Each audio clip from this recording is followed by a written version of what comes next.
труженики тыла, все, кто ковал победу. Вся республика преклоняется перед вами, поколением победителей.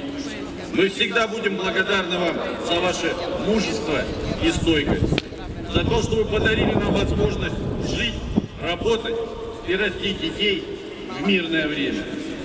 Сегодня мы скорбим о тех, чьи жизни унесла война, кто остался на полях сражений, кто погиб в концлагерях, кто умер от ран в послевоенные годы. Вечная слава героям! Предлагаю почтить память павших минутой молчания.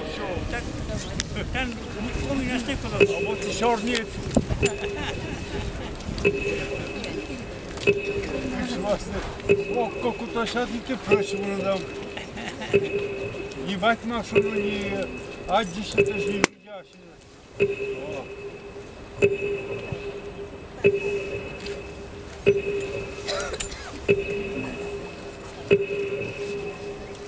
Я бы засветил.